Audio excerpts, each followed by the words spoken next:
Hello hello guys, welcome my YouTube channel.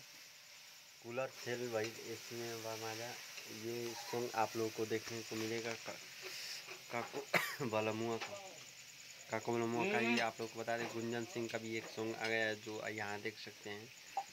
तो दोस्तों दोनों सॉन्ग को प्यार दुला दीजिए। काको बालामुआ की यही है कि फास्ट हिट म्यूजिक से आया है और गुंजन सिंह का स्पीड रिकॉर्ड से, लेकिन एवरेज व्यू देख सकते हैं आप लोग। यहाँ ये स्टार हैं गुंजन सिंह और ये अभी स्टार बन रहे हैं।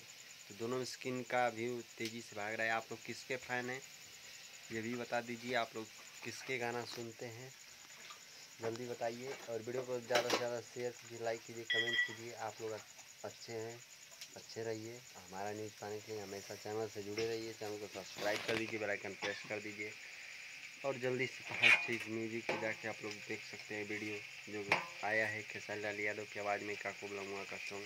आप लोग जल्दी चाहिए, देखिए यहाँ डिस्प्ले पे शो कर रहा है, आप लोगों को दिखने को मिलेगा। धन्यवाद, थैंक्स फॉर वॉचिंग। वीडियो को देखने के लिए बहुत बहुत धन्यवाद। लाइक शेयर सब्सक्राइब कीजिए, धन्यवाद।